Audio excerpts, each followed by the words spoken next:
Kilala niyo ba ang larong pickleball? Diyos ko, tingnan itong Jula. Brand na to, $279. Pero sige na nga lang, para pumayat at sumeksi yung asawa ko. So sa video nito ay silang dalawa ay nag-enjoy at nag-try out ng mga magagandang pickleball paddle.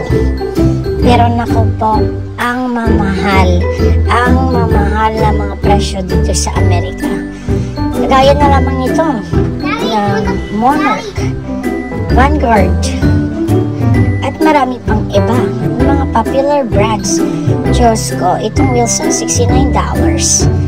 Pero kahit mahal sila, worth it naman kasi na mag-enjoy ng aking asawa at anak. Omar, bilhin mo na para sa Mexica. May nabili kaya si Papa Omar ng paddle? Sa sobrang mahal ito, abangan.